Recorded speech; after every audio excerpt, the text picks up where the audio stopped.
always be able to solve all of the world's problems at once. But don't ever underestimate the importance you can have, because history has shown us that courage can be contagious and hope can take on a life on its own. Powerful words by Michelle Obama, and hope is what I carry when I enter 2021. And seeing you all today in such a huge number, I know hope can be one wonderful attitude that we can carry all through of 2021 as coaches. Just a reminder, let your friends know that Jan 31st this year is the last date for 1,500 payment, and also for a whole year, next financial year, to be absolutely free with all the other services that we are going to give the members of ICF Bengaluru chapter. This year, we have decided as an MC that we're going to invest on the members. So we are putting in our best efforts. In case you have certain ideas, please feel free to share it. And whenever we are meeting up like this, do drop in ideas or mail any one of us and let us know what ideas you have to take the chapter with anything forward. We are more than happy to accommodate any new idea. And Jayashree has taken over as Director Events. I'll now hand it over to her to take the evening forward. And today being the first meet, a warm welcome again to you. So Jayashree, formally your turn now. Thank you. Thank you. Thank you, Rashmi. And am I audible? Yeah. Yes, you are. Yes, you are. So very warm welcome and a happy new year to you all again. Today, it's my pleasure to introduce Sridhar Lakshman. Now, he's a known personality to many of you in the coaching world. My introduction to Sridhar was a couple of weeks ago when we started exchanging conversations on today's webinar. And what I'm remembering now is that how every conversation with him felt like a mini coaching session in itself for me. So, and a question from him about how I want to build my coaching journey or where I'm getting stuck would linger so much within me beyond the conversation that Sridhar and I had. So I'm really looking forward even personally to what more would Sridhar unlock within me today. To give a formal introduction to Sridhar for those who don't know him, Sridhar is the founder of Lucid Minds. He is on his way to soon applying for his MCC accreditations. His client list, I won't read it out now. It's a veritable who's who of the corporate world. Along with his coaching, over 3,000 clients that he has, 3,000 coaching hours that he has. He also has with him, I think, 20 plus years of professional experience in marketing in companies like HP, Ogilvy, Lintas, TOI. So I think it's perfectly poised today to speak to us and share his wisdom on how can we build our coaching practice in 2021. So over to you, Sridhar. The show is yours. Thank you, Jayashree. Thank you for the kind words. Appreciate that. I want to take a moment to thank ICF Bangalore for enabling this. What a wonderful way to start the year. I'm super excited to be here. Hopefully all of you are. And over the next 45 minutes to an hour, I intend to share parts of my journey, my understanding of what it takes to building coaching business. What are some roadblocks that are likely to come and how can you overcome that? Now, I am mindful of the fact that we just have 60 minutes and I know that there will be questions that will come my way. So the way I intend to do this is about 40 minutes of sharing information and setting aside about 15-20 minutes for Q&A.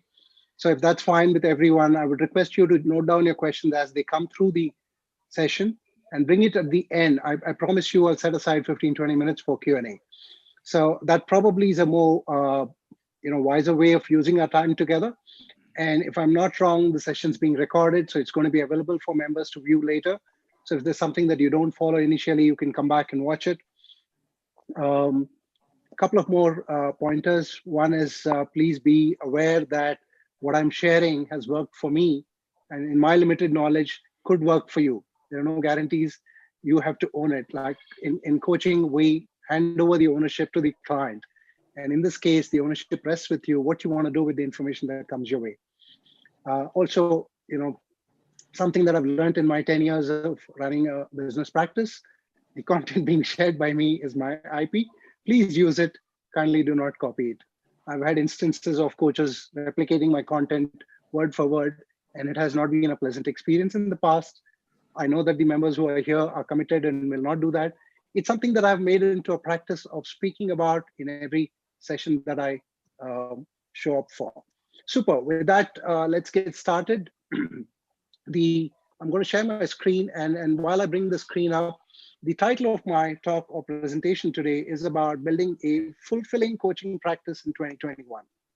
And the emphasis is on the word fulfilling.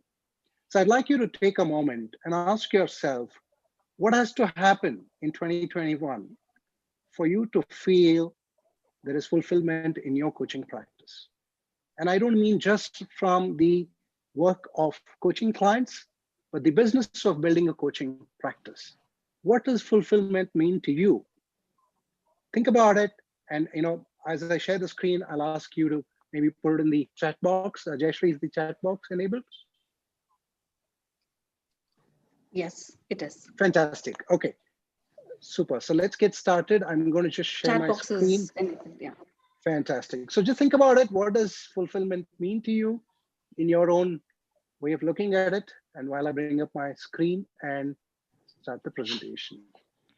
Fantastic. Okay.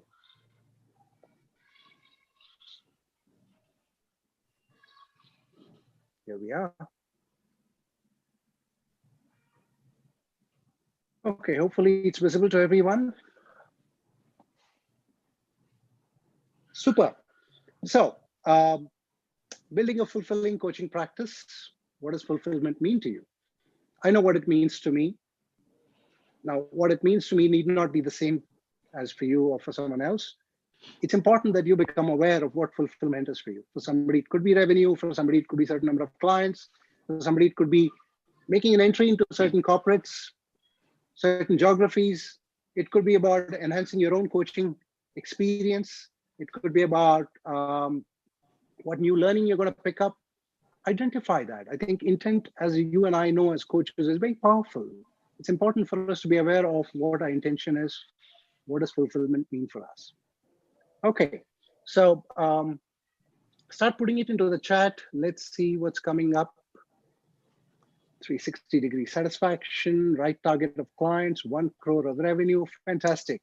What else, guys? There are just 3 responses here. I'd love to see people put in what: be a better coach by new learnings. Okay, go on. We'll just spend a few seconds here. If you could just put in be a better coach by new learnings, satisfied customer, making an impact, sense of contribution. Fantastic. Making a genuine impact, genuine difference, making an impact. Very good. Okay. Transformation in coaching. Okay. More clients, more impact.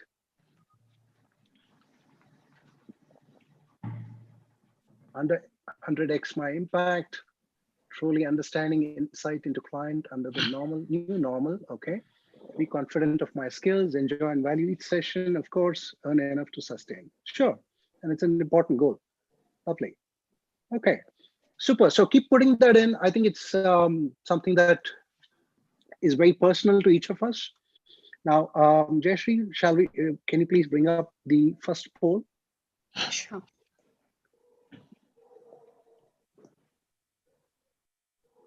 Super. If you could just take a moment and answer this for yourself. Where are you in your coaching journey? It will give me an idea of what the composition of the audience is. While I've prepared the talk, keeping in mind certain audience, I can be flexible enough and I can bring in greater degree of change in the conversation depending on what the majority of the audience here is about. So I'd appreciate if all of you can take this poll. It's going to be helpful for you and for me in tailoring the talk. 20, 25. We've got about 33 responses so far. Jayashree, how many people do we have? We have about 39 participants, right? 39, including me. Yeah. Yes. Yeah, okay, a few more. Let's give them a second or two and let's see what comes up.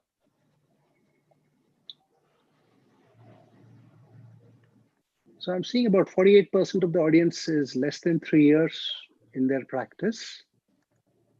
And another 50%, 51% is 3 to 5 years or more. Okay. Shall I share the results, Sridhar? Should we give them a minute more? Is that okay? A few seconds more, maybe? Sure. A couple of more people to complete. I think we've got about 25, 33. 6 people are keeping us waiting. I request you, please go ahead and fill this up. Let's see what comes up. Okay, Jayashree, please, over to you. If you could just share the results. Let's see what comes up. I have shared the results. Is that visible to everybody? Yep. Yes. Okay, so 48% under 3 years, about 51% is between 3 and 5, and of which 36% are 5 years plus. So if I may take the liberty of classifying it this way, people who've been around for 5 years plus, fairly established, been there. 5 years is a long time to sustain. So you've been there, you've seen the hard work and seen what's paid off for you. 3 to 5 years, you're almost getting there. People under 3 years, maybe you've tried a few things, you're learning, you'd love more information. So that's my sense. Yeah, can I just, let's stop sharing this. Yeah, and let's get off this. Let's move forward. So the way I've planned this is, the polling is done. Oops. Jayashree, is it possible to take this off the screen, the poll? Yeah. Is it still visible? I've stopped sharing. Sridhar, you have to say close. I did. It still popped up. Anyway, super. Okay, so let's move on to the next slide.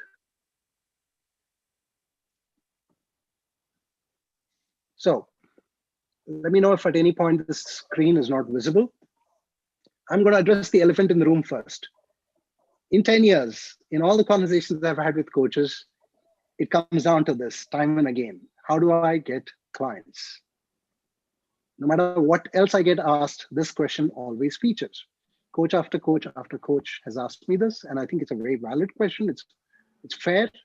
I want to put it down in the lens of 3 key points here. One is, how do I get clients? Build capability. And I'll talk about what capability is. Build visibility, build credibility. If you walk away, if you just log off from this call now and just look at this slide and attend to these 3, you will still be successful. You don't need to spend the balance 50 odd minutes with me. This is where the growth is for you, me, and everyone else. We have to build our capabilities as marketeers and as coaches. We need to make ourselves visible, and we need to ensure there's credibility built for us as service providers, right? And I'll come to what each of them mean. The second lens I want to offer you is when you're looking to building a coaching practice, there are 3 parts to it. Again, 1, how do I manage myself? How do I manage my business? And how do I manage the client? All 3 play a big role in how successful you and I are going to be, right? So we've got 2 lenses: capability, visibility, credibility. The second lens is about managing self, business, and client. Let's see how this plays out. When you talk about self, it goes with the capability. You're developing yourself, right? Now, the first thing I would encourage you to do is look inwards, something that we would do with our clients too, right? The outer part is easy. You could go to Google and you'll find 20 different ways to build your business. Then you could apply even 5 of them and you would succeed. What's important is, how do I show up? What's holding me back? What are some fears that are stopping me from being all I can be? Am I afraid to put my name out there? Am I afraid to put my picture out there? Am I afraid to have my website, my domain name? Am I afraid to put my videos out there? Are there beliefs that are holding me back? Is there an assumption that I'm carrying that's coming in my way? What if I get laughed at? What if people judge me? What if they think this is content is not good? The website is not loading fast. It doesn't look pretty. What if there is ignorance around the topic and I get something that a lot of coaches have mentioned in confidence is, I fear I will be found out and I will be found lacking. I don't know if any of these are true for you. I've heard this from some coaches. Some of what I'm mentioning are things that I've gone through too when I started. Okay. Now, in addition to this, there are also other challenges which can become roadblocks. One is the number of commitments that we have in life for the roles we play. And, that may come in the way of how much time, money, and energy we can spend in building our business. The second is, distractions. In today's day and age, there are more distractions than there are areas that we can focus on. And our attention is constantly being fragmented, right? Procrastination is something that comes up in conversations with clients saying, I know what I want to do. I know that I must do this in order to build my business. I can't bring myself to do it. I keep putting it off. And we all know where procrastination comes from, what I do. So these are things that need to be addressed. And I put in grief here, I put in loneliness here, because these are two roadblocks that I personally experienced. When I gave up a 20-year-long career and started off my own practice in 2011, the first year was horrible, purely from the fact that I was extremely lonely. I was used to working around people and things being in place. And suddenly I was in my bedroom, I had my laptop, my phone, no clients, and all the time in the world, and I had no idea what I could do. So it did become lonely, and it was hard. I was used to being around people. Over a period of time, that loneliness turned into solitude, and I started enjoying it. Right? So it's something that if it bothers you, you may want to acknowledge it so that you can attend to it and work through it. The second is earlier last year, in April of last year, I lost a very dear friend, somebody I knew for 30 plus years. We grew up together. We studied together in college. We've been friends since. We used to meet every fortnight or so. His wife was my classmate. She's my best friend. So the three of us were really close. And so one fine day, this man just passed away. A young guy, he just passed away. And it was very difficult. So I worked through that. I used the help of a counselor to work through the grief, because I knew that I was not able to show up with my clients being fully there. My heart was hurting and I was not composed. My presence was not there. And I could sense it. I knew that this was bothering me. And I reached out to a counselor and I worked with a counselor. And I worked with the counselor right through 2020, and it's done me wonders. Now, you may not need a counselor. You may not need a therapist. You may not need a coach or a mentor. But if you believe you need the support of someone to address any of these, I would urge you to do it now at the start of the year, so that the second half of this year can be extremely rewarding for you. You come from this place of feeling free and lighter, and you have all of yourself to offer to your business and to your clients. Okay, so let's move from there. Again, if there are any questions on this particular slide, you can ask me along the way. Talking about self, the second part I want to bring in is the presence that you develop as a coach. You need to learn to manage your emotions. The work you and I do requires us to have a capacity for pain.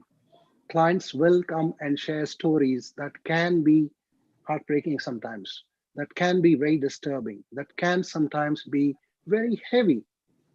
And you need to know how to switch off from the work that you do. You're not the role that you play. You have a life outside of it. There are people who are dependent on you for nurturing, for nourishment, and for your own well-being. You need to learn to manage your emotions. Equally important, there are times you're going to get triggered in this journey. Somebody may comment about something you posted on LinkedIn, and that comment may not be necessarily favoring you. It may challenge you, or it may be something that is putting you down. It's very easy to go on a rant and tell them what you think of them, but it's not going to serve you. You're a coach. You're already coming from a place of higher awareness. You're supposed to come from a place of higher awareness. So it's important that you manage your emotions. The second part is your energy. And here I talk about your physical, emotional, mental, spiritual energy. It's what you bring in every day when you show up as a coach. So it's important you attend to your well-being. self-care, sleep well, exercise, diet, whatever it takes, meditate, manage yourself well. Because you have a very important role to play. You're in a noble profession. People are trusting you with their lives when they come and sit down and open up. And they expect you to help them get past their own hurdles, their challenges, their roadblocks. And you can do that when you are coming from a place of being grounded, centered, feeling whole, right? The third piece here is expectations. Calibrate your expectations when you start your journey, because as you go along, you realize it's not how you planned it to be. Real life out there is very different from what we imagine, right? If you're expecting that you're going to get 10 inquiries a month and out of the 10, 3 are going to close, you may be up for a disappointment. Maybe they will close, maybe they won't. But I just want you to be a little more flexible on your expectations until you figure out how this really works over a period of time. I'm talking about 10 years of doing this. I still don't know when I get on a discovery session with my client. There is no way for me to know if this person's going to sign up with me or not. And I don't get involved in that aspect at all. I show up because I've offered a discovery session and the client is there. I offer the session and I'm freeing myself of the need to know if he or she is going to sign up. That's their choice and their decision. If they sign up, I'm happy. If they don't sign up, I'm happy. It's okay, right? And the last part to this is experiences. This is a journey. You're going to build a business. It's going to take time, energy, money, all of that. What kind of experiences do you wish to have along the journey? If you're clear about it, do you want to work at your pace? Do you want to work in a manner where your calendar is packed? Do you want to work in a manner where you attend to certain geographies, certain segments of audience? You want to be excited. It gives you a thrill. Define the experience you'd like to have from this coaching journey, because all of that goes on to create the presence you bring in front of the world, in front of the client. Okay. The third part to self is the reputation that you're going to build for yourself. In our line of work, unlike other industries, you and I as coaches, we are the product, we are the brand. People buy into us. Why? Resonance is a crucial factor in them deciding who to choose. Credentials matter, experience matters, a host of other things matter, but at the heart of everything is resonance. If the client doesn't resonate, when I say client, I mean, I'm referring to both the prospect and the paid up client, okay, interchangeably. The prospect or the client, if he or she doesn't resonate with you, they're not going to sign up with you, no matter what credential you have or I have. What matters to them is, can I trust this person? In my heart, do I feel like this is the person I want to spend 6-8 months with or a year with and open up and share my deepest feelings and thoughts? Can I trust this person? Will I feel comfortable around them? Do they seem capable?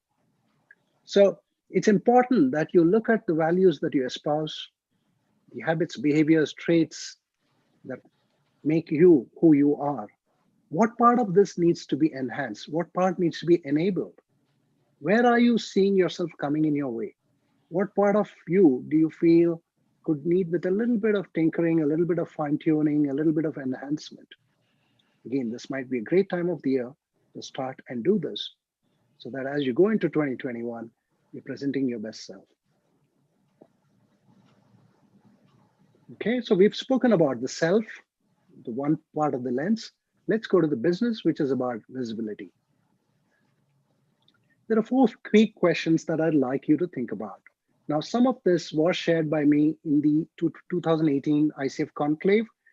Since I see that 48% of the audience is less than 3 years, they may not have seen this. So for, to ensure that they also get value out of this, I'm sharing these 4 questions. Some of you who've seen that, it might be a good idea to revisit and ask yourself if you're following this. If not, now's a good time. Who do you wish to serve? Who's your ideal client? Do you want to work with students? Do you want to work with young professionals? Do you want to work with people who are seasoned, been there? Do you want to work with CEOs and managing directors and board members? Do you want to work only with business owners? Do you want to work only with a certain gender, a certain marital status? It's up to you who you wish to serve, but it's important that you be aware of it. The one thing that I hear from coaches time and again, when I ask this question is, I want to work with everyone, anybody who wants to be coached. Wonderful. That's good and very noble of you. But when it comes to marketing, it's hard to serve or message everyone at the same time. If you go to my website, if you go to my LinkedIn profile, you will see me use the term executive coach everywhere. It's a deliberate decision that I've made. A lot of my work comes from corporate and I do executive coaching. But is that all? I do get clients who want to be coached on their life. I do have business coaching engagements. I do have relationship coaching engagements. I don't choose what my clients to use me for, but I position myself as an executive coach. Now you can choose to position yourself however you want. There's no right answer to this. It's what you feel is appropriate for you. But it's important that you nail it down to one particular area and serve the client there. Okay. Next, let's look at what do you have to offer. I'm aware that there are people who are offering different services. The third part is about why should they choose you? A very important question. If you and I can't answer this, then we can't market ourselves. And it's important that you get into the details of this. The fourth one is how will they find you? And notice how the question is framed. It's not how will you find your clients? It's how will your clients find you? Why? Because in coaching, my personal belief is we can't sell coaching. When there is a need for coaching in a client, he or she will look for service providers like you and me. We need to show up where they're looking for us. We can't go around saying, hey, you could use a coach. It doesn't work. Please don't do that if you're doing it. I'm sure most of you don't, but it's something that I'd like to just harp upon. So let's go into details for each of these. When you look at your audience, it might be helpful for you to map your customer, your ideal client, your target client. Start with what are the needs and wants. Age can be a wonderful way to begin. If you don't have any other parameter right now, you might say, Sridhar, I want to coach people between the age of 25 and 40. And typically these are folks who have spent about 4 years in their career to about maybe 15 years in the career. They're not CEOs and MDs yet, but they're being groomed to be there or they're at the VP level. Fair enough. Or you might say, I want to coach business owners, small and medium business owners across the country or across the globe. Or you might even choose to say, I want to work with solopreneurs, one-man company, one-woman company. It could be a photographer, it could be an image management consultant, it could be a chartered accountant, a lawyer, anybody who in that space might need coaching. So you identify their needs and wants. You look at what are their challenges, what are their dreams. Now, the question that might come up, and I want to preempt it, is how do I know once I've chosen the age group, how do I get to know more about them? So simple thing is if you were to look at millennial as a segment, millennials as a target segment, there are numerous reports available on the web today from credible sources telling you everything you need to know about millennials. If you go and look for Deloitte's report, you'll find a report, comprehensive report on millennials, what they desire, what is their mindset, how do you appeal to them, and things like that. There's a one report, if I'm not wrong, by PwC. There's something else by Ernst & Young. There are many other reports. Similarly, if you look, you will find enough relevant, credible information on the target segment that you wish to attend to or serve. Once you've got that, start mapping these things down, needs, wants, challenges, dreams. It's also important that you look at the status. Do you want to work with people who are employed and have the capability to pay you? Or are you okay doing pro bono work and also working with people who are not employed today? There's no right or wrong way of approaching this. It's a personal choice. Geography. Do you want to work with people who are in your city? Do you want to work with people who are in your region, in your country? Do you want to reach out to clients across the globe? Right? What kind of budget should your client have in order for you to work with them? And this is a tricky one because a lot of people, a lot of coaches in their conversations have told me the number one challenge around this is how do I ask for a fee that I believe I deserve? And I will come to that a little later. However, I just want to bring this up, that it's important that you have a figure in mind. What kind of budgets do you want your clients to set aside for you? If your client is a 25-year-old earning 6 lakhs a year, he or she is not going to set aside 1 lakh for the coaching engagement. It's hard because they'll have living expenses, they'll have other payments to make. So you have to be realistic what kind of income a client needs to have in order to pay the kind of fees that you hope to earn from your engagement. Okay. What motivates these people? The report should again give you an idea of what helps them look forward to, right? Timelines. Are these clients who are looking to work with you this month, next 3 months, a year down the line? Put something down. So what it does at the end of it is it gives you a map, a blueprint of sorts when you start launching your programs. And it's easier for you to say no to people who may not be ready to work with you right now, but may want time from you. And I don't mean disrespect to people who reach out that way, but I have a system in place which ensures that only people who want to work with me now and next month get my time first. And I reply back politely to others saying, thank you for reaching out. I noticed that you want to work with me in the next 3 months or so. How about getting in touch with me a month before you're ready to start? That way I'm able to prioritize my time and give it to people who are looking to work with me now and not sometime in the future. Okay. So again, if there are questions in this, please bring it. I'm happy to answer that later. Just note it down. Let's move on to the second part of the business, which is your offerings. We spoke about who do you want to serve. Second is what do you have to offer? I've just randomly put down 5 or 6 services. You know, this list could be exhaustive. It could be another 20 different services that people offer. So identify what is it that you want to offer before you go ahead and launch yourself and announce and market. The more services you offer, the lesser the chance of somebody remembering you for all of them. So my request to you is position yourself for a service and also offer supplementary services in your communication. But don't say I do A, B, C, D, E, because then the client won't know what to reach out to you for because they're looking for an expert. I focus all my messaging around one-to-one coaching. 10 years. Has that stopped me from doing group work? No, I've done group work. Has it stopped me from doing some training? No, I've done some training. I don't know, I'm not familiar with energy work or coach training, so I haven't done it. Neither am I familiar with image management, so I haven't done that, or NLP for that matter. However, moving forward in 2021, I'm launching new services. So for example, I'm going to be launching courses. I'm going to be launching services where I do group programs. Group programs could be for corporates. It could be for business owners. It could be for coaches who want to know how to build a business.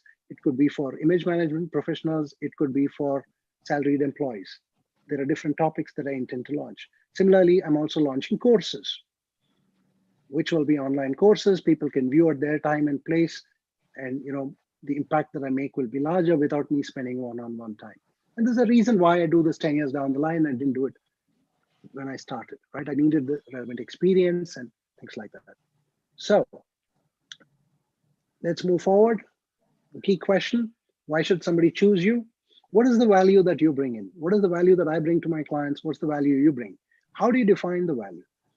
Simple ways is, you know, your education, your experience, the expertise you bring, testimonials, the affiliations you may have, certifications that you may have. Maybe there's a framework that you have a patent possibly. Maybe you have a very large social following, which conveys that there is trust and credibility around this person. Maybe there's a promise you make, you know, if you don't see value in the first 3 sessions, I'll give your money back, right? I used to do that when I started. I would say, work with me, sign up, work with me. After 2 sessions, if you're not happy, I will give you money back. This is me in year 1 and year 2. My reason for doing it at that time was I was afraid that I was not going to add value to my clients. So it was my fear that I hadn't worked on. It has nothing to do with the clients. Interestingly, there were very few requests for refunds. So that was a validation to me that, look, if you're doing the fundamentals well, if you're following the principles of coaching, clients are seeing value. Don't overthink this. Don't try to judge or make decisions on their behalf. Hand over the responsibility to them to decide whether they see value or not.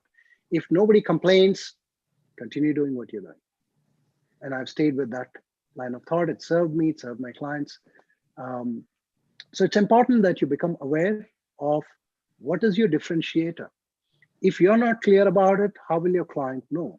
If you don't talk about it, how will they even acknowledge it? If you don't bring it in your presence, how will they feel it? So it's important, if you don't do anything else in what I've covered so far, but if you spend time here, you would see value. Why should the client choose me? There are lots of other coaches. A lot of them are PCC, a lot of them are ACC, a lot of them are MCC, a lot of them are EMCC, whatever. There is value for credentials, there is value for education. But if you are not clear what differentiates you, your client is going to be confused, right? Okay. Next, the third part of managing the business is your visibility. Like I said, how will clients find you? So if you know who your client is or what segment you're targeting, you can also decide where you want to show up. A good example of this is, as of 2020, till 2020, I was not serving people under 25 years of age. I wasn't targeting them. And even today, I don't target students. They're not my audience. And at least for now, I don't have the intention to work with them. Maybe in the future. So for example, do I go to Instagram? I don't have an Instagram account. I don't intend to use it unless I see a need for it coming up. I don't have a YouTube account right now. Maybe I should, and I will think about it. I use LinkedIn and Google extensively. I'm rarely on WhatsApp, and I don't use that too much, but that's me. You got to go with, where do you think your clients are? And you need to show up there. When I say you need to show up, you need to have a presence there in some form or the other. Maybe posting content, posting videos, posting podcasts, whatever is your way of communicating. Now, again, here, I would encourage you to exercise caution. Please don't try to do everything. It can be exhausting. And I speak this from experience. I'm the guy who was learning HTML code in 2011 to build my own website and to learn to do SEO. And I wasted 6 months trying to do that and said, this is not me. It's not going to work. And I hired an agency to do that for me. So if you think you've done some mistakes, I've done them and more. And there's no shame to it. It's just that's the way we learn. We get so caught up in trying to do things and don't realize that our core competence is in the area of coaching. We're here to serve our clients as coaches. It doesn't matter if we know or don't know HTML or know copywriting or designing. There are enough experts for that. Use their services. You can give them ideas, get them to create it for you. Okay. Super. So we've covered two parts of it. We've spoken about managing self and managing the business. Let's now go to the third part, which is about managing the client. Again, when I say client, I'm referring to the prospect and the signed up client. And notice at no point have I differentiated between a corporate or an individual client, because that is subtle nuances. The fundamentals are that if you know how to manage yourself and your business and the client, irrespective of who he or she is, the same principles will apply to corporates and individuals. Okay. It's helpful for you to define your experience that you wish to offer your customers. What is the quality of interaction that you'd like them to have? What kind of rules of engagement do you want to have when it comes to your clients? Who owns what in this relationship? What are the boundaries that you need to set and learn to respect? Okay. I'm just going to move this so that I can see the last part here. It's important that you define this before you roll out everything related to your business. What it again does is it reduces the number of decisions you have to make as you move forward when you actually start interacting with clients and signing them up. You may give yourself a bit of room, a bit of flexibility so that you're not bound by some of these to the last T. Just at least have something on paper so you have a working model of sorts. What I mean by rules of engagement is, for example, I don't take calls from clients or answer mails after 7 p.m. It's my personal choice. There's no right or wrong. If somebody reaches out to me after 7 p.m., a client, prospect, I wait till next morning and I reply to them. It's just how I have set myself, right?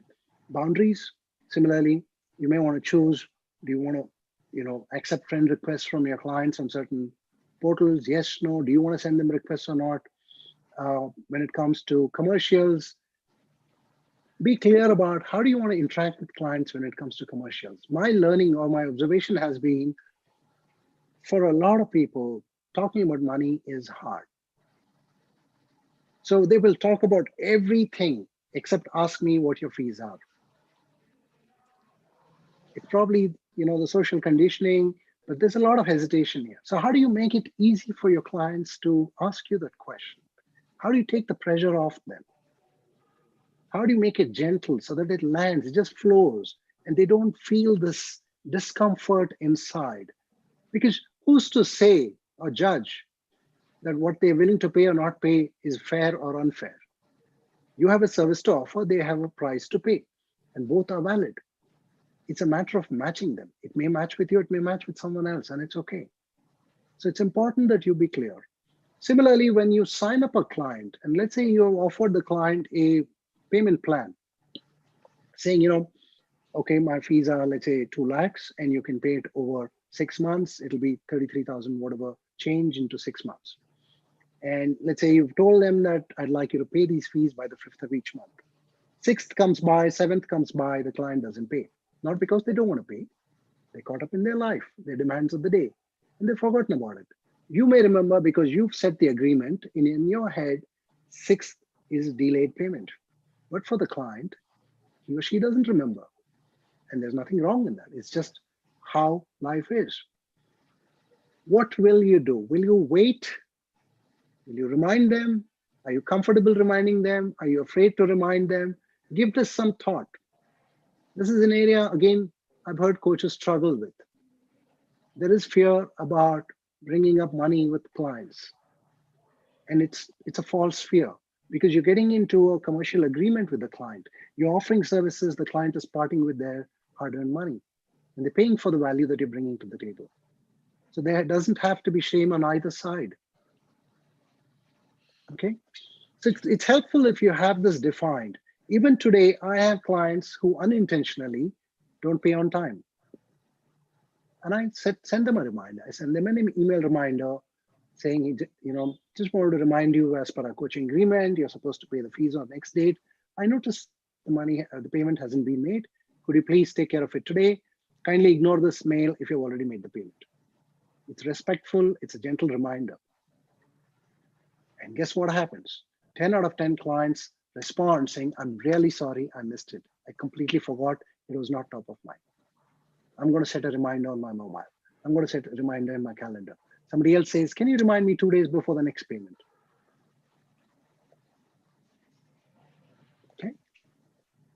So please define the quality of interaction, the quality of experience you want your clients to have when they interact with you, from the moment they go to the website, to the time they speak to you, to the time they sign up, to the time they finish the program with you.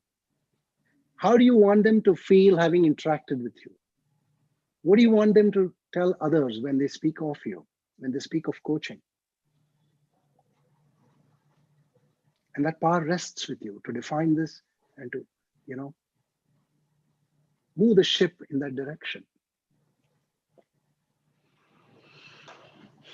Jayashree, just want to check in with you. How are we doing on time?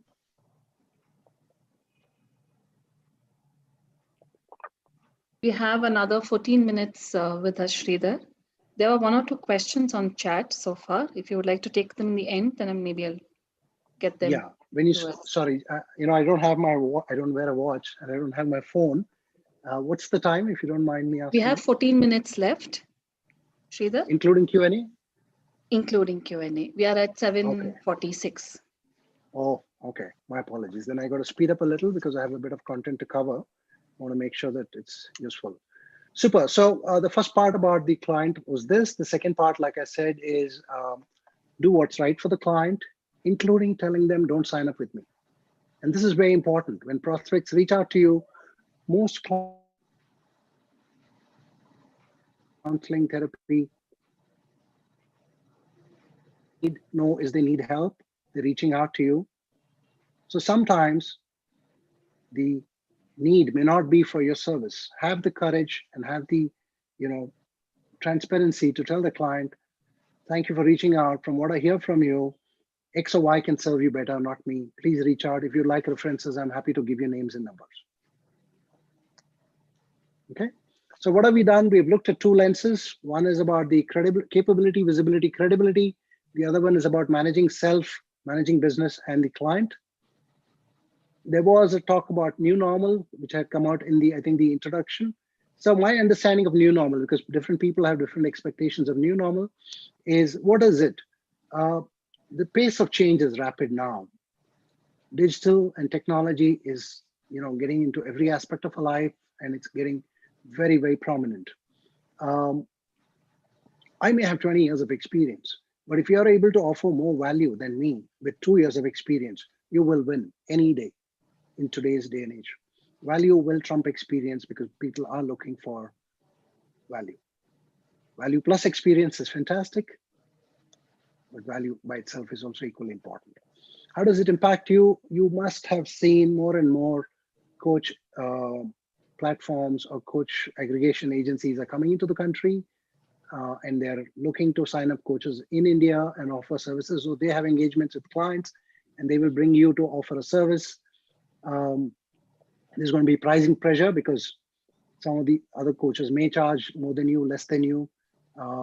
Your money has to work harder than before because you have more people showing up as coaches, right? What can you do about it? Clearly, number one is establish authority as a coach. I'll talk about how in a few minutes. Build your tribe, which is, have a loyal following for you, and customize your offering depending on the audience you're talking to. So where do you go from here? It's very simple. Use your time, money, and energy wisely. If you want to, you could do a simple exercise of doing an audit of 2020 and asking yourself, where did your time, money, and energy go? What did it bring you? If you've got lots of likes, lots of shares, lots of tweets on social media for whatever you posted, your videos, your posts, fantastic. I'm happy for you. If they converted into chemistry or discovery sessions, fantastic. If they didn't, there's something wrong in the mix. End of the day, as coaches, if you're not getting people to reach out to you and have chemistry or discovery sessions, how will you build your business? Right? So I would encourage you to define your vision and goals for this year and for the next 5 years. What's your vision for next 5 years? Based on that, you could work backwards and set goals for each year. Identify opportunities given the audience that you have. I've put down some random opportunities here. These may not be relevant. Identify your own opportunities. Is it the fact that there could be a post-COVID recovery? Is it the work from home? What challenges it brings, and can coaching play a role? Is it the increased awareness around mental health and focus on well-being? Is it about startups, the gig economy? So look for opportunities, identify these opportunities so you can align to them. So building visibility, the last part of that, how do you build visibility? If you look at it, at the heart of it, I've put down a website. So if you don't have a website, please, please, please build a website. It's an investment, it's worthwhile. There is a line of thought by a lot of marketing agencies that you don't need a website. They believe in something called funnels. And what they may not tell you is they will charge you for the funnel, and it's a lifetime subscription.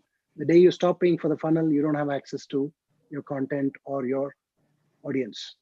Now, why would you trust or hand over your hard-earned work or your fate into somebody else's hand?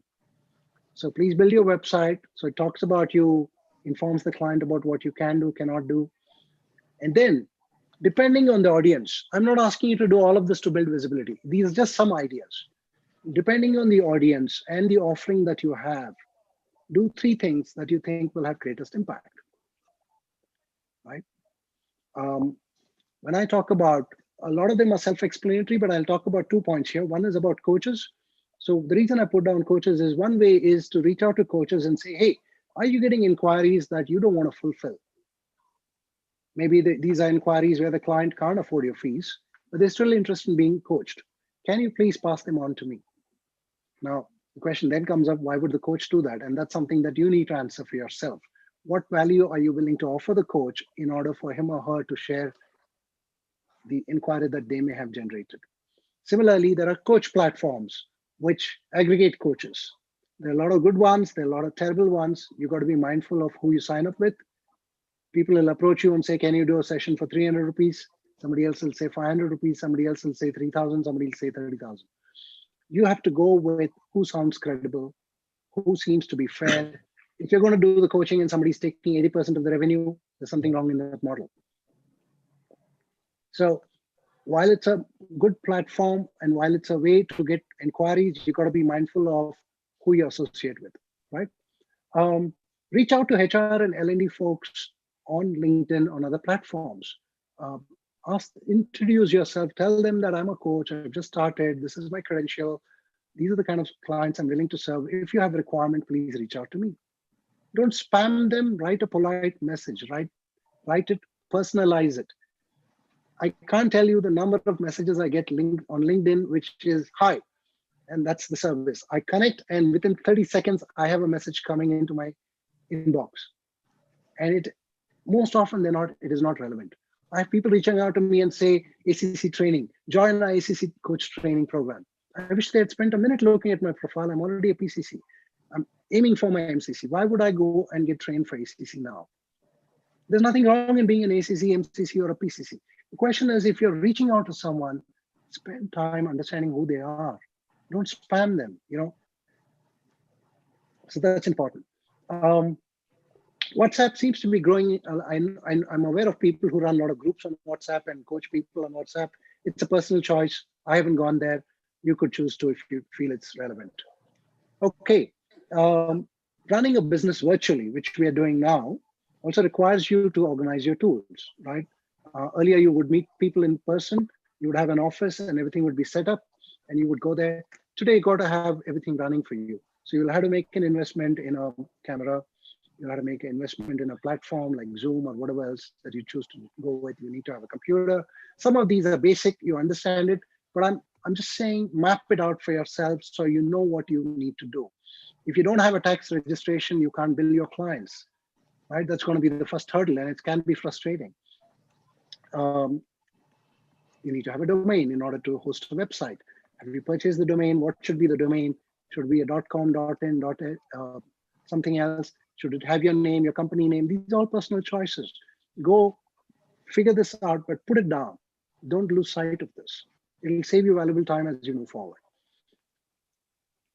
Okay, in all that you do, like I said earlier, your single-minded goal has to be that you set up more discovery sessions. Likes, shares, tweets, going viral, 100,000 subscribers, 20,000 views, none of it has meaning if you're not getting people to reach out and say, hey, tell me more about your program. I'd like to work with you. But if you get just 10 inquiries and 3 of them set up a discovery session, you're still being more successful. And I'm coming from the lens of one-to-one coaching or group coaching, right? Don't lose sight of this. So with all that, I suppose you're ready to launch. If you're yet to launch, or if you've already launched, officially launching that. I just want to, in closing, state 6 or 7 points which are important. Start with a clear plan. Your time, money, and energy is very valuable. Don't spend it away on ad hoc things. Work on the fundamentals. If you don't have the fundamentals figured out, please don't spend any money or time on anything. What do I mean by fundamentals? Work on yourself. What are some things that are coming in the way? As Timothy Galway calls it, the interference, right? We come in our way most of the time. What is interfering in my way of showing up? Attend to the rest of it. Do something that helps you move your business, go forward one day at a time. And from a place of coming, I think it's important that you be courageous. You believe that this is going to work for you. Understand that there's enough and more for everybody. Why would I share all of this with you if I believe that I'm going to lose out, right? If I come from a place of fear and say, hey, if I tell them all this, they're going to get to be great coaches and I lose my business. That's not how this works, right?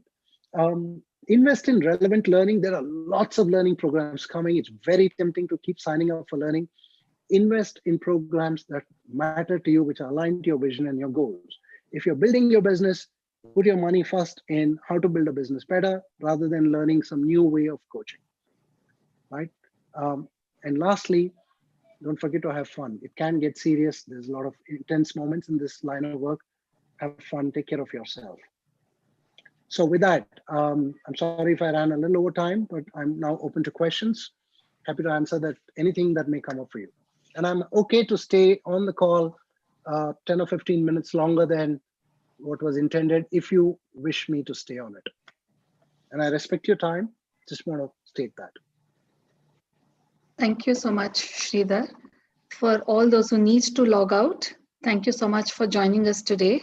And as Rashmi started off, in the introduction, we are hoping to have more such offerings for all our ICF Bangalore coach members every alternative Monday, the whole of this year. So please stay tuned in and become members to avail the programs free.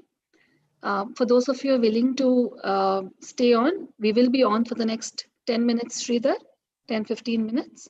Is that fine for you? I'm okay to spend 30 minutes if somebody wants me to. I've set aside time and I'd like to make sure that there's people find value in this. So I'm happy to stay as long as people want to be on it. Sure. So there are some questions on chat. Sridhar, would you like to see it or would you like to read them out for you? Yes. No, I'll bring it up. No worries. Sure. So the only thing is that I have to, there we go. Okay. So question is, do you use a CRM to do this? I used to use a CRM. I don't use it anymore because I'm doing some different things with my new website. I'm using a lot of automation in my new website. My website was about 4 years old, so I'm launching a new one end of January. I've got it designed in a manner where a lot of the back and forth that used to happen on email between me and a prospect to set up a time, that gets done through automation. I use a tool called Calendly that does it for me. You could also look at Acuity scheduling if you want to. Depends on what you want to do with the CRM. I don't have a CRM right now, and I don't intend to for the time being. In your experience, what's the most important decision from a client's perspective to decide on choosing a coach? Well, depends on who the client is, right? If it's a corporate client, certainly they would look for credentials, they would look for experience because they are investing the corporate money and they want to be sure. And the second part there is the human resources head or the L&D head may like you and may believe in you, but if the coaching program doesn't go well, they are answerable to the management internally. So they want to be absolutely certain that they're signing up with someone who can deliver value. When it comes to individual clients, a key part is resonance. When they speak with you, do they go back feeling I can trust this person? I like how I felt in this session. I like what I experienced in this complimentary or a discovery session, right? So those would be the factors. I hope that answers your question. What is the future of coaching? Will AI replace human coaches? I wish I could say yes or no to you. Frankly, the answer is I don't know. I remember giving an interview a year and a half back to a magazine. The interview was about 20 different topics. In that one line I said was, possibly AI could replace coaches. And the next thing I knew, the headline of the article was, Sridhar Lakshman says AI will replace coaches. So personal learning when it comes to PR, you've got to be mindful of what you share, don't share. So I don't know if AI will replace human coaches. My personal belief is when it comes for AIs to replace us, I think we will be doing something much better, something of greater value. Okay, what will be a guidance for someone who is moving from full-time corporate role to being a coach? What is my guidance? Ask yourself why you're doing this. What do you wish to achieve? What has to happen for you to feel this is going to be fulfilling for you? Be absolutely certain of what you want and what you don't want. Speak to a lot of people who are going through the journey, who transition from corporate to coaching. Understand their journey, understand the roadblocks they've gone through, and then maybe make your decision. Okay, what's the difference between chemistry and discovery session? John C. So, I call it discovery session. I think the industry term is chemistry session. That's the difference. I call it discovery session because I believe I'm discovering more about the client and the client is getting to discover me and my program. Okay. Thank you. What's the breadth of your discovery call? My observation has been anywhere between 45 to 60 minutes is needed for you to have a good discovery session in which the client or the prospect would take at least 30 to 45 minutes to walk you through everything about their life. And you would need at least 10 to 15 minutes to explain the program and to answer the queries. So ideally plan for 60 minutes for a discovery session. How long does it take to get the business going in COVID era? I have no idea. I wish I had an answer. I can tell you from my experience in 2020, Just like anybody else, my business did slow down last year. I got fewer corporate engagements compared to the previous years. I did see a bit of recovery towards the end of the year where more individual clients signed up, but it has been a very, very muted year when it comes to corporate engagements. And it's understandably so because clients have held back on investments. So it's absolutely understandable. And just to spend a minute more on that important question, right? How long does it get to go the business going? Whatever you're doing today, please don't make these plans assuming revenues will come this month and next month. What you're doing now, if you go through what I've shared and you build based on this, you're actually building for the, let's say, 7-8 months of this year and the years to come after that. You will have to sustain yourself somehow for the next 3-4 months.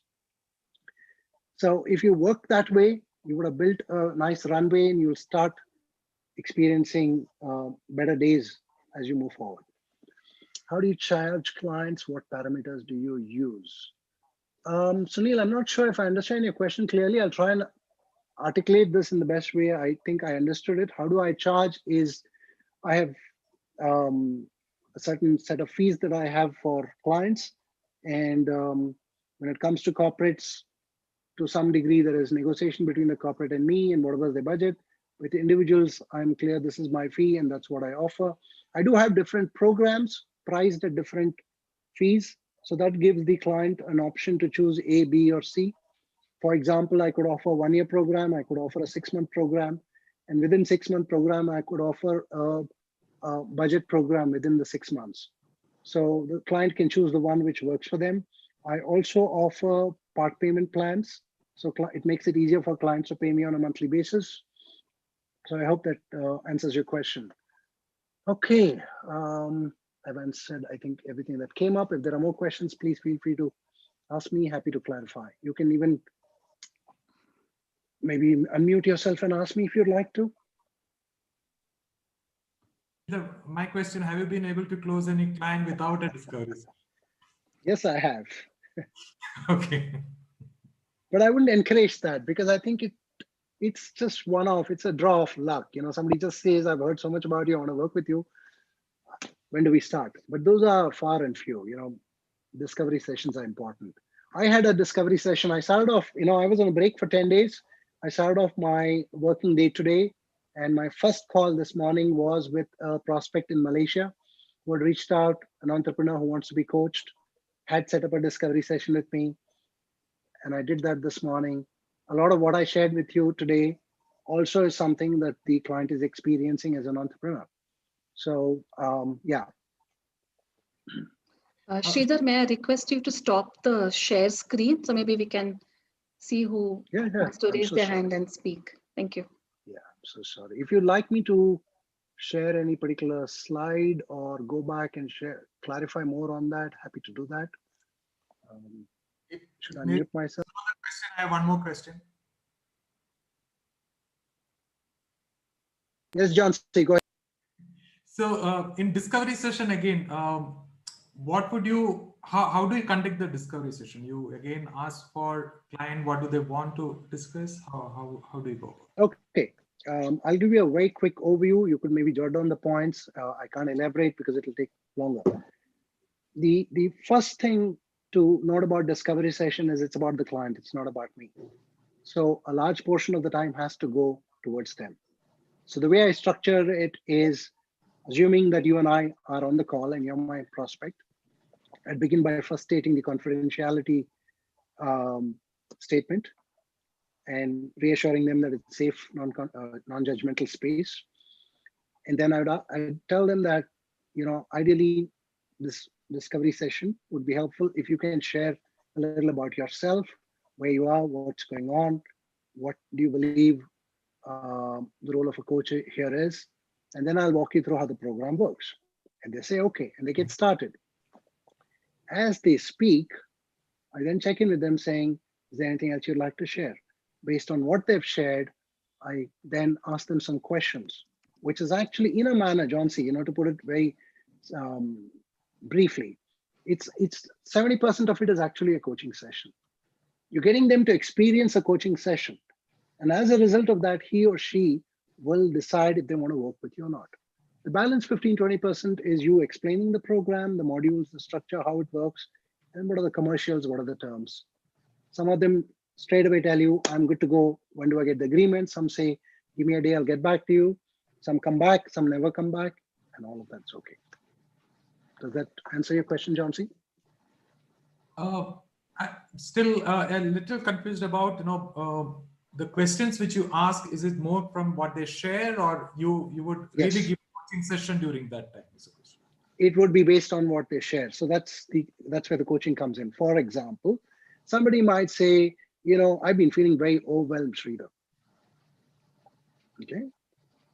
I'd like to know what's causing them overwhelm. So I'd probably ask something like, so how do you feel when you say you're overwhelmed? What happens to you? What happens in your physiology? What happens for you to know it's overwhelmed? And then they start describing it to you, and that brings up something else for them.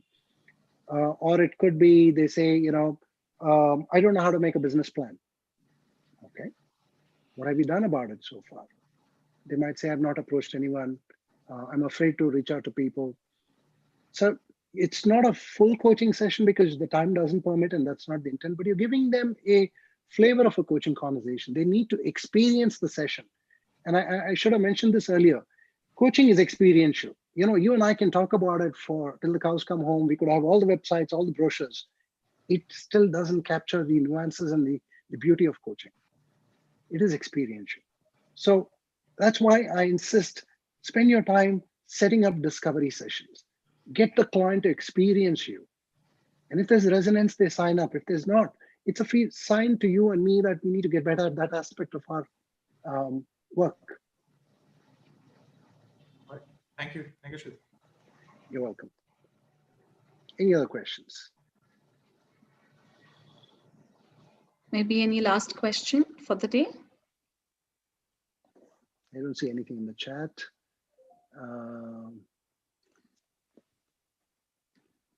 Jayashree, do you have some questions? There is one last question here, Sridhar. Maybe if you can take that. Name as a brand versus, I think, Durga is asking a question. And post that, Lenny, may I invite you to give us a formal vote of thanks to Sridhar? Okay. Name as brand versus a company name, which works better?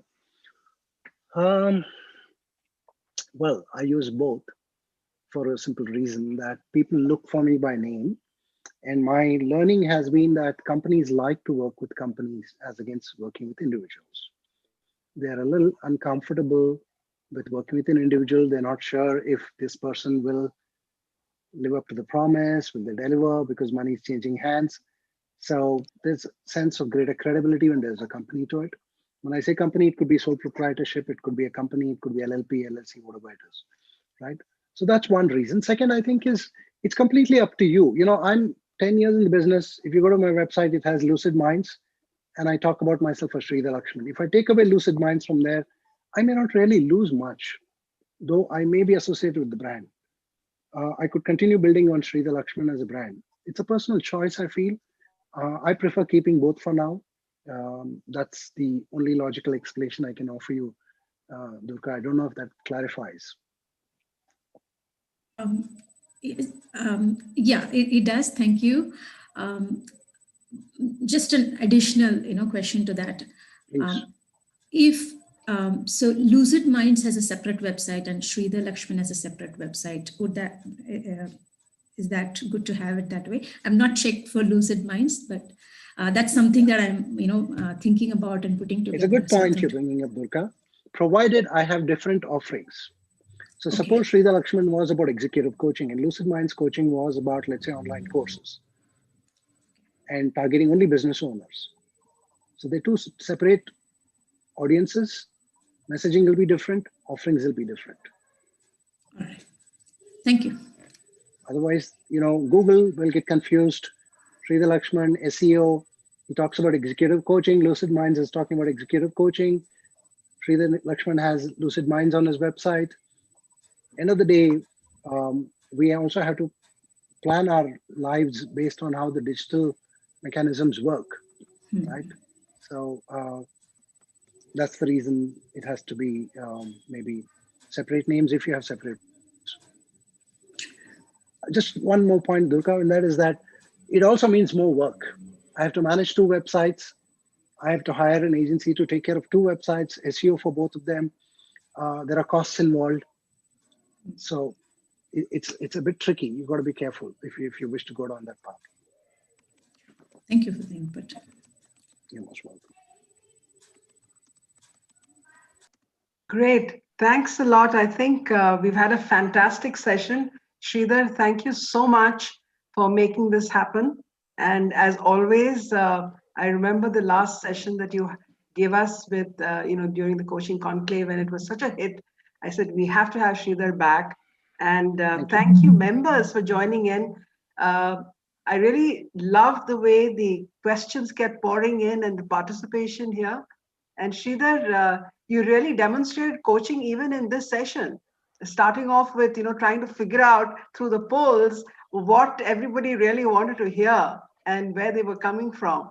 So thank you so much. It was really wonderful. And I hope all your members enjoyed it, and we got a lot of appreciation. Sridhar, I hope you saw that, and a lot of gratitude for your time and really sharing with us your experience and your expertise as brand Sridhar as well. Thank you so much, Sridhar, on behalf of all of us at ICF Bangalore chapter. Thank you so much. Jayashree, thanks so much for supporting me on this. I know I took up a lot of your time and I couldn't have done it without your help. So really grateful to you and to the chapter for enabling this. And all the members who joined in, what a great way to start the year. My best wishes to all of you. And I look forward to hearing your stories about how you're building your own business in a fulfilling manner. Have a nice day. Thank you. Thank you. Thank you, Sridhar. Bye. Bye. See you all.